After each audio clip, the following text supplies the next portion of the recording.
যারা ইসলামের বিপরীত অবস্থান করে, যারা মুসলমানদের বিপরীত অবস্থান করে, আল্লাহ পাক রব্বুল আলামিন প্রধানত তাদেরকে 3 ধরনের শাস্তি দেন।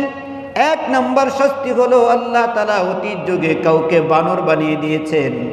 আরেক নাম্বার শাস্তি হলো আল্লাহ তাআলা কাউকে তিনি শূকর বানিয়ে দিয়েছেন। এই দুটোটা শাস্তি এক প্রকারের অন্তর্ভুক্ত। আরেক প্রকারের শাস্তি হলো কিয়ামত পর্যন্ত আল্লাহ তাআলা তাদের প্রতি নারাজ হয়েছেন, অসন্তুষ্ট হয়েছেন। কোনোদিন তাদের সামনে আল্লাহ তাআলা হেদায়েতের রাস্তা আর কোনোদিন উন্মোচিত করবেন না। তবে যদি তারা তওবা করে, তাদের ভুলগুলো যদি স্বীকার করে, কালিমা পাঠ করে যদি আবার যদি দ্বীনের পথে ফিরে আসে, আল্লাহ পাক তাদেরকে নতুনভাবে গ্রহণ করবেন। কিন্তু যতক্ষণ পর্যন্ত ওই স্বভাব থেকে ফিরে না আসবে, আমার আল্লাহ তাদেরকে দ্বিতীয় লানত দিবেন। কিয়ামত পর্যন্ত আল্লাহ তাআলা তাদের প্রতি অসন্তুষ্ট থাকবেন। জোরে বলেন নাউজুবিল্লাহ।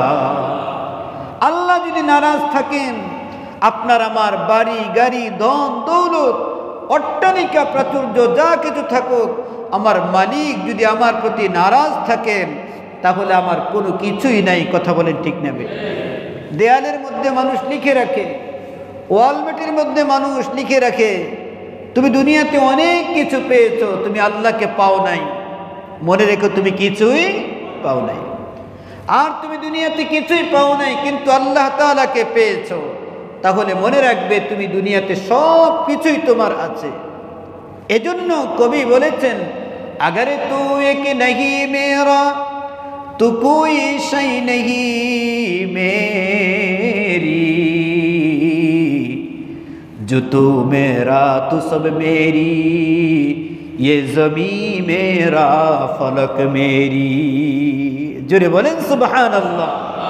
कवि बोलें, अगर तू एक नहीं मेरा है परवरदिगार आलम, তুমি এক আল্লাহ যদি আমার পক্ষে যদি না থাকো, আমি মনে করি তু কোই শাই নহি মেরি, আমার কোনো কিছুই আমার জন্য না। আমার বাড়ি আছে, গাড়ি আছে, অনেক রকমের আমার ক্ষমতা দাপট আছে, সব কিছু আছে, কিন্তু মালিক তুমি যতক্ষণ পর্যন্ত আমার পক্ষে না থাকবে, আমি যদি তোমাকে আমার পক্ষে আনতে না পারি, তোমাকে যদি রাজি করতে না পারি, তোমাকে যদি খুশি করতে না পারি, আমি মনে করি আমি শূন্য হাতের একজন ভিখারি, আমি একজন ফকির, আমার মতো মিসকিন, আমার মতো সহায় এই আসমানের নিচে জমিনের উপরে দ্বিতীয় আর কেউ হতে পারে না। এজন্যই কবি বলেন, যত মেরা তু সব মেরি। আর যদি তুমি এক আল্লাহ যদি আমার পক্ষে যদি থাকো, আমি বলবো তু সব মেরি, এই সব কিছু আমার। এমনকি আমি বলবো এই জমিনটাও তুমি আমার জন্য বানাইছো, আসমানটাও তুমি আল্লাহ আমার জন্য বানাইছো। সুবহানাল্লাহ। যদি আল্লাহ আমার পক্ষে হয়ে যায়, তাহলে অবশ্যই আমি বলবো এই জমিনটা কার? আমার। আসমানটা কার? আমার। কারণ আল্লাহ এগুলো আমার জন্য বানিয়েছেন। হাদিসের মধ্যে আসছেন, قال رسول الله صلى الله عليه وسلم قال رسول الله صلى الله عليه وسلم ما من عبد إلا وله بابان। কোন মুমিন বান্দার জন্য এমন নয় যে আল্লাহ তাআলা প্রত্যেকটা মুমিন বান্দার জন্য 2টা করে দরজা বানিয়ে দিয়েছেন আসমান থেকে। এক দরজা দিয়ে আল্লাহ তাআলা আসমান থেকে তার জন্য রিজিক দুনিয়ার জমিনের মধ্যে পাঠান। আরেকটা দরজা দিয়ে আল্লাহ তাআলার এই বান্দা দুনিয়ার জমিনের যত নেক আমল করে, আরেক দরজা দিয়ে ওই নেক আমলগুলো আল্লাহর দরবারের মধ্যে পৌঁছতে থাকে। জোরে বলেন সুবহানাল্লাহ। ওই মুমিন বান্দা যখন মারা যায়, ইন্তেকাল করে, ওই দরজা দুটি আল্লাহর দরবারের মধ্যে ফরিয়াদ করে কান্না করে, মালিক এতদিন পর্যন্ত তোমার একজন গোলাম, তোমার একজন বান্দা, তোমার একজন মুখলেস বান্দা জমিনের মধ্যে ইবাদত করত, আর তার আমলগুলো আমার মাধ্যমে তোমার দরবারের মধ্যে পৌঁছতো।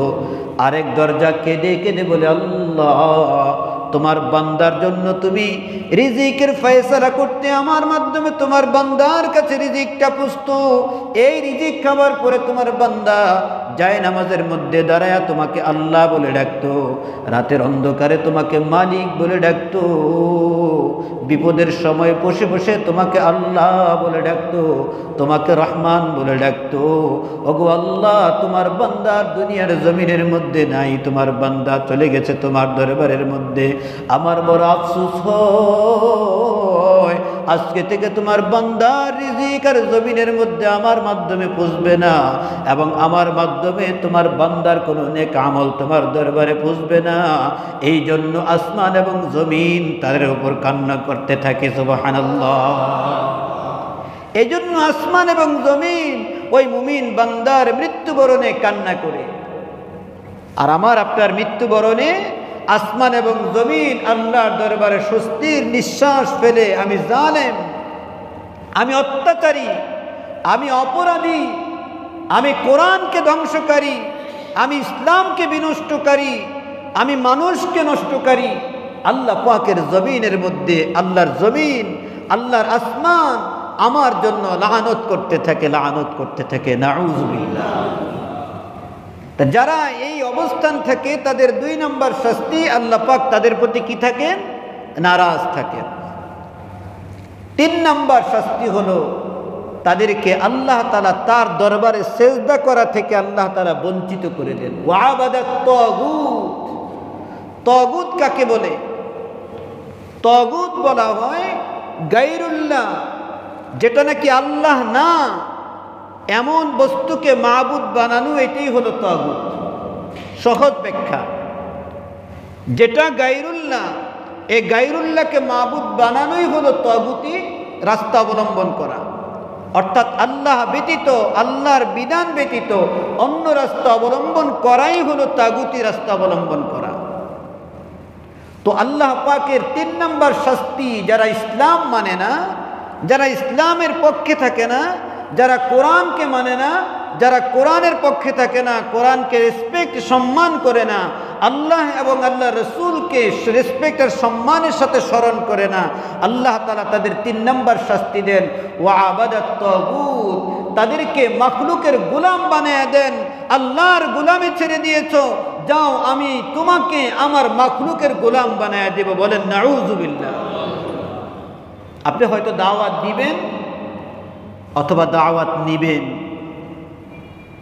আমি যদি দাওয়াত নেই তাহলে আমার কাছে অনেক রকমের দাওয়াত আসবে, আর আমি যদি দাওয়াত দেই তাহলে আমি আল্লাহর দ্বীনের দাওয়াত দিব।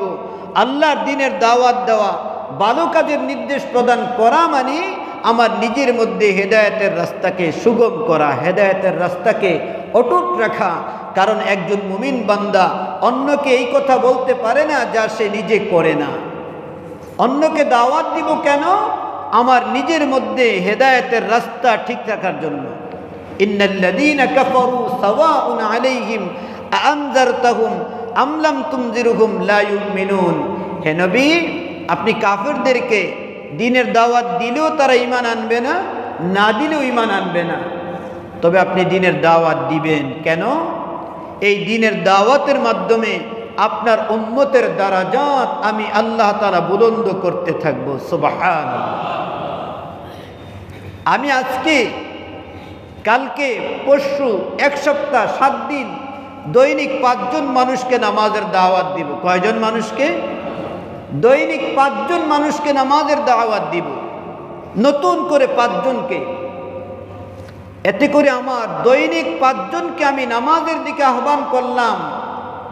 5 7 35টা আহ্বান আমার জন্য কাল কিয়ামতে আল্লাহ তাআলার দরবারে সাক্ষী হয়ে দাঁড়ায় যাবে। সুবহানাল্লাহ। এই 5 জনের মধ্য থেকে যদি একজন যদি আল্লাহর দরবারে সিজদার মধ্যে যদি এসে যায়, আর তার একটা সিজদা যদি হিদায়াতের উসিলা হয়ে যায়, সে যতদিন নামাজ পড়বে, সিজদা করবে, প্রত্যেকটা সিজদার সওয়াব আল্লাহ তাআলা আমার আমলনামার মধ্যে পৌঁছাইতে থাকবেন, পৌঁছাইতে থাকবেন। সুবহানাল্লাহ। এটা হলো আল্লাহ পাক সহজ আমাকে নেকির পাল্লা ওজনদার বানাবার জন্য আল্লাহ তাআলা সহজ রাস্তা তৈরি করে দিয়েছেন। 3 নাম্বার, এই 3টা শাস্তি। 1 নাম্বার শাস্তি কি? আল্লাহ পাক রব্বুল আলামিন তাদেরকে ধ্বংস করে দিবেন, হয়তো বানর বানাবেন, অথবা শূকর বানাবেন অথবা ভিন্ন কোনো প্রজাতি বানায় দিবেন। যেমন এক সম্প্রদায়ের শাস্তি হয়েছিল, তাদেরকে আল্লাহ তাআলা সাপ বানায় দিয়েছেন। রাসূলুল্লাহ সাল্লাল্লাহু আলাইহি ওয়াসাল্লামকে প্রশ্ন করা হয়েছিল, এই যে বর্তমান যে আমরা বানর দেখি, চিড়িয়াখানার মধ্যে বানর দেখি, এই বানরগুলো কি সেই বানর যেই বানরগুলোকে আল্লাহ তাআলা আযাব দিয়ে গজব দিয়ে বানিয়েছিলেন? ওই বানর কি সেই বানর কিনা? নবীজি সাল্লাল্লাহু আলাইহি ওয়াসাল্লাম বলেন, কাউকে যদি আল্লাহ তাআলা ধ্বংস করেন, এই পৃথিবীর মধ্যে কোনো কিছুর মধ্যে তার বংশ একেবারেই বাকি রাখেন না, নিশ্চিহ্ন করে দেন। জোরে বলেন নাউযুবিল্লাহ। সুতরাং মানুষকে যদি বানর বানিয়ে রেখে দেওয়া হয়, তাহলে তার বংশ তো রয়েই গেল। কোনো মাখলুককে যদি পরিবর্তন করে যদি আরেকটা জাতি বানিয়ে রেখে দেওয়া হয়, তাহলে সে তো সমূলে ধ্বংস হয় নাই, সে তো মূলোৎপাটিত হয় নাই। কিন্তু আল্লাহ তাআলা যে নাকি আল্লাহর সাথে নাফরমানি করে, যে আল্লাহ তাআলাকে অবিচার করে, যে আল্লাহর সাথে জুলুম করে, যে আল্লাহর জমিনের মধ্যে আল্লাহর কালামকে মিটিয়ে দেওয়ার জন্য প্রচেষ্টা করে, আল্লাহ তাআলা তাকে সমূলে মূলোৎপাটন করবেন, তাকে বানর বানাবেন। বেশি দিন সেই বানর বেঁচে ছিল না, অল্প কিছুদিন পরেই সেগুলো সব মারা গিয়েছে, তাদের কোনো বংশ প্রজন্ম বাকি ছিল না। আজকে আমাদের সমাজের মধ্যে অধিক বুদ্ধিজীবী হওয়ার কারণে ওই পিছনে হাত দিয়ে দেখে মেরুদণ্ডের শেষ পর্যন্ত গিয়ে আর কিছু নাই, বলে বানরের লেজ গসতে গসতে গসতে গসতে এটা শেষ হয়ে গিয়েছে। এজন্য মানুষ বানর থেকে, জোরে বলেন না নাউযুবিল্লাহ। মানুষ বানর থেকে নয়, বরং মানুষ আল্লাহ পাকের আশরাফুল মাখলুকাত। বানরের চেয়ে তো শ্রেষ্ঠ হলে মানুষ, যদি মানুষ বানর থেকে যদি হয়, ওই ডারউইনের যদি ওই থিওরি যদি আমাদের কাছে সত্য যদি হয়, তাহলে মানুষ কিভাবে আশরাফুল মাখলুকাত হলো? বানর তো আশরাফুল মাখলুকাত। এজন্য মানুষ নিজে কোরআন রিসার্চ করে না, বুদ্ধি দিয়ে জ্ঞান দিয়ে, যেই জ্ঞান আল্লাহ তাআলা দিয়েছেন ওটা দিয়েই নিজের ইজ্জত সম্মান তালাশ করে, কোনোদিন সে প্রকৃত সম্মান পাবে না। তো এক নম্বর শাস্তি ছিল আল্লাহ তাআলা তাকে ধ্বংস করে দিবেন। 2 নম্বর শাস্তি আল্লাহ তাআলা তাকে গজব দিবেন, অসন্তুষ্ট হবেন। 3 নম্বর শাস্তি তাকে মাখলুকের গোলাম বানিয়ে দিবেন।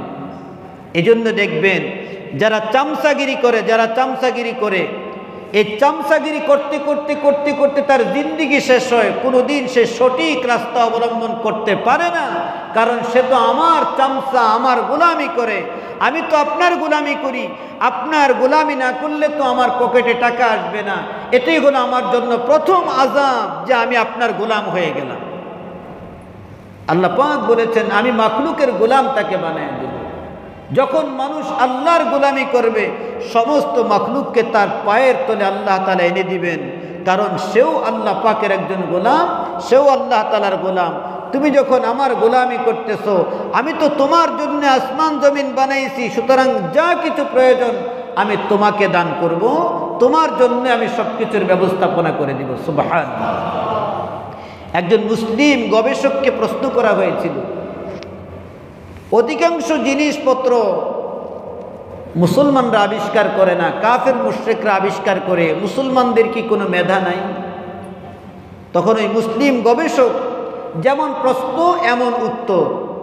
মুসলমানদের এমন অনেক আবিষ্কার আছে যেগুলো ইতিহাসের পাতার মধ্যে লিপিবদ্ধ নাই, কারণ ওয়ালাকিন কলমদার কাফে দুশমন আস্ত, ইতিহাস রচনা করেছে অধিকাংশ কাফেরেরা, যার কারণে মুসলমানদের নাম তারা কখনো উল্লেখ করতে চায় না।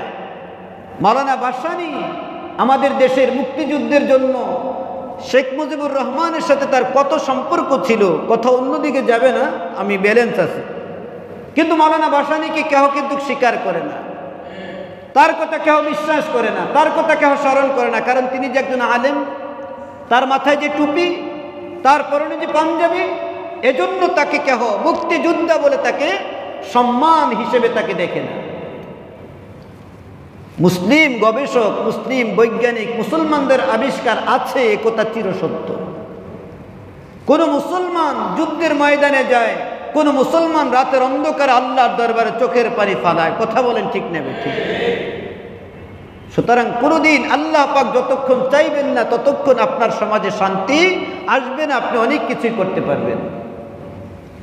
তখন ওই মুসলিম গবেষক উত্তরে বলেছিলেন, যেমন প্রশ্ন এমন উত্তর। তিনি বলেন, মুসলমানরা আবিষ্কার করে না, কিন্তু মুসলমানরা ভোগ করে। কারণ মুসলমানরা তো আল্লাহর গোলামি করতে সৃষ্টি হয়েছে, আর তারা তো আসছে মুসলমানের গোলামি করার জন্য। তারা বানাবে আর মুসলমান সেটাকে উপভোগ করবে, কারণ তারা মুসলমানের গোলাম। কথা বলেন ঠিক না বেঠিক? একেবারে জবাব, মুখ বন্ধ হয়ে গিয়েছে। আমাদের হুজুর মুফতি দিলাওয়ার হুজুর সাহেব দামাত বরাকাতুহুল আলিয়ার পবিত্র জবান থেকে আমি শুনেছি, আমাদের কুমিল্লা অঞ্চলের একজন গৌরবময় আলেম ছিলেন, বড় তাফসীর কারক ছিলেন, মুফাসসিরে কোরআন ছিলেন, মুস্তফা আল হুসাইন সাহেব। একবার তিনি ট্রেনের মধ্যে ছিলেন, এক নাস্তিক তাকে দেখে, হুজুর নাস্তা খাচ্ছেন, তখন হুজুর সব কিছু একেবারে চিবায়া চিবায়া খাইছেন। কারণ নবীজির সুন্নাত, হাড্ডি থাকলে এটাকে চাবায়া, এটার রস বের করে তুমি এটাকে সুন্দর করে খাও। তোমার প্লেটের মধ্যে যে সমস্ত খাবার লেগে আছে এটাকে পরিষ্কার করে খাও। তোমার আঙ্গুলের মধ্যে যে সমস্ত খাবার লেগে আছে এটাকে পরিষ্কার করে খাও। নবীজি সাল্লাল্লাহু আলাইহি ওয়াসাল্লাম বলেছেন, যে ব্যক্তি প্লেট, পাত্র ইত্যাদি পরিষ্কার করে খায়, আল্লাহ পাকের দরবারে ওই পাত্র আল্লাহর দরবারে তার জন্য গুনাহ মাফের দোয়া করতে থাকে। সুবহানাল্লাহ, মাগফিরাতের দোয়া করে, ইস্তাগফারাত লাহুল কাসআতু। আমরা তো কি করি, খাবারের শেষে কিছু খাবার রেখে দিয়ে ওখানে আমরা হাত ধুই, অথবা ওটাকে বেসিনের মধ্যে ফেলে দেই। এটাকে আমরা স্টাইল মনে করি, এটাকে আমরা আমাদের জন্য আধুনিকতা মনে করি। এরপর আমরা বেসিনে গিয়ে হাত ধুই, গিয়ে কি করি, ওখানে গিয়েই আমার হাতের মধ্যে যে সমস্ত উচ্ছিষ্ট লেগে আছে এই খাবারগুলোকে আমরা ময়লা বলি, ময়লা। প্লেটের মধ্যে যেগুলো লেগে আছে এগুলোকে আমরা ময়লা বানাই, অথচ এটাই তো আমার গরুর গোশত, মাছ ইত্যাদির ঝোল তরকারি, তো এগুলো মিশ্রিত। এতক্ষণ এটাই খাইলাম আর এখন এটা ঝোল হয়ে গেল না, এটা এখন ময়লা হয়ে গেছে। এটা খাওয়া আমার জন্য শানের খেলা। মুস্তফা সাহেব হুজুরকে তখন প্রশ্ন করা হলো, হুজুর আপনাদের দেশের কুকুর কি খায়? আপনাদের দেশের কুকুর কি খায়? ওই হযরত তিনি চা পান করতেছিলেন, বাম হাতে চা পান করতেছিলেন। তখন হুজুর বললেন, আমাদের দেশের কুকুরেরা বাম হাতে চা খায়। আর কোন উত্তর আছে? কারণ হুজুর হাড্ডি চাবায় চাবায় খাচ্ছেন, এজন্য তাকে বলা হলো, হুজুর আপনাদের দেশের কুকুরেরা কি খায়? কত বড় নাস্তিক হলে এভাবে আলেমদেরকে তুচ্ছ-তাচ্ছিল্য করতে পারে? সাথে সাথে আল্লাহর এলেমের জবাব দিয়েছেন, এলেম দিয়ে উত্তর দিয়েছেন, আমাদের দেশের কুকুরেরা বাম হাতে চা পান করে। আর কোনো কথা আছে? কোনো কথাবার্তা নেই। এই জন্য আল্লাহ পাক রব্বুল আলামিন 3 নম্বর শাস্তি দেন, তাকে মাখলুকের গোলাম বানায়া দেন। যে আল্লাহর গোলামি ছেড়ে দেয়, আল্লাহ পাক তাকে মাখলুকের গোলাম বানায়া দেন। কোনো না কোনো মানুষের গিয়ে দেখবেন তারা গোলামি করতেছে। আপনি যদি নামাজে আসেন না, গতকাল আমি গেলাম 1 নাম্বার চাবি বানানোর জন্য, তো 2টা চাবি বানাবো, খুব সময় লাগতেছে। আরেকটা ছেলে আসলো, আয়সা বলতেছে, ভাই আমার চাবিটা একটু বানিয়ে দেওয়া যায় কিনা? আমার বলতেছে, হাজী সাহেব আমাকে একটু যদি সময় দিতেন, আমার স্যার আমাকে এলে বকাঝোকা দিবে। তো আমি বললাম, ঠিক আছে নাও, তুমি নাও। আমার মাঝখান দিয়ে তাকে চাবি বানিয়ে দিলাম। এই যে স্যারের এত প্রায়োরিটি, তার জন্য সে আমার কাছে রিকোয়েস্ট করে সে তাড়াতাড়ি চাবি বানিয়ে নিয়ে গেল। কিন্তু আজান হয়ে গেলে, আল্লাহ পাকের নামাজের ধ্বনি যখন আসে, একটা বারের জন্য কি আমরা কেহ বলতে পারি, রিকোয়েস্ট করতে পারি, স্যার আমাকে আমার মালিকের জন্য 10টা মিনিট সময় আমাকে দেন? এটা কিন্তু আমরা পারি না। তাহলে আমি মাখলুকের গোলাম হয়ে গেলাম। কেন? দিন আমার মধ্যে না থাকার কারণে। আল্লাহ বলেন, যা আমি তোকে আমার মাখলুকের গোলাম বানিয়ে দিব। আল্লাহ বলতেছেন, তাদের অবস্থা হলো উলাইকা শাররুম মাকানা ওয়া আদাল্লু আন সাওয়াইস সাবিল। তাদের পরিচয় হলো তারা নিকৃষ্ট এবং তারা কখনোই হেদায়েতের রাস্তার মধ্যে উঠতে পারবে না। এজন্য আল্লাহ তাআলা নিষেধ করেছেন, তোমরা কখনো কাফেরদেরকে বন্ধু বানায়ো না। আমি মাথার চুলটা কাফেরের চুলের সাথে যেন না হয়, আমার পরনের পোশাকটা যেন কাফের পোশাক যেন না হয়, আমার গায়ে যেন কোনো খেলোয়াড়ের জার্সি যেন গায়ের মধ্যে না লাগে। এটা খুব ভয়ঙ্কর আমাদের দেশের জন্য, খুব মারাত্মক ব্যাধি এটা আমাদের দেশের জন্য।